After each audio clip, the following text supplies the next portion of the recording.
प्रत्येक बाईचं एक स्वप्न, प्रत्येक बाईचं एक स्वप्न, आपलं एक घर असावं. छोटंसं का असेना, पण एक आपलं स्वतःचं हक्काचं घर असावं. जिथे कामवाली बाई म्हणून नाही, तर लक्ष्मी म्हणून ते घर आपल्याला बोलवत असावं. माहेरी गेल्यावर तिला इतके दिवस राहू नको, लोक काय म्हणतील, बेटा तुझी बॅग वगैरे आवरून ठेव, काही सामान वगैरे राहील, असं आपलेच आईवडील आपल्याला बोलत असतात आणि आपल्याला परक्याची जाणीव करून देतात. हे घर आता तुझं राहिलं नाहीये. सासरी गेल्यावर मात्र सासू बोलते, मी थाटला हा संसार, जिथली वस्तू तिथेच ठेवत जा, इतकंच तिखट टाक, तेवढंच मीठ टाक, लाईट चालू ठेवू नको, तुझा बाप लाईट बी भरत नाही, आणि असे अनेक टोमणे आपलं घर नसल्याची जाणीव करून देते.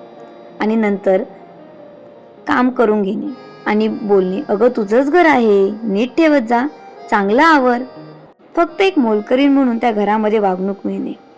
स्त्रीला एक स्वतःचं हक्काचं घर असावं.